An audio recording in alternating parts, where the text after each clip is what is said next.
Hi అండి. అందరు ఎలా ఉన్నారు? బాగున్నారా? ఇప్పుడే మా వంటలన్నీ సిద్ధమయ్యాయండి. మా వంటలేంటో చూసేద్దామా? వేడిగా అన్నం. నెక్స్ట్ ఐటమ్ ఏంటో తెలుసా? Brown rice. ఎవరైతే మా ఇంట్లో వైట్ రైస్ తినరో వాళ్ళ కోసం రెడీగా ఉన్న బ్రౌన్ రైస్. నెక్స్ట్ ఐటమ్ ఏంటో తెలుసా? మటన్ షేర్వా. ఎమ్మి ఎమ్మి మటన్ షేర్వా అండి.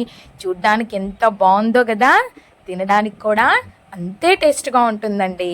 ఏంటబ్బా ఆయిల్ ఏంటి ఇంత ఉంది అని అనుకుంటున్నారా? నాన్ వెజ్ కదండి, ఆ మాత్రం ఆయిల్ లేకపోతే ఎలా? నెక్స్ట్ ఐటమ్ ఏంటో తెలుసా? Mutton fry.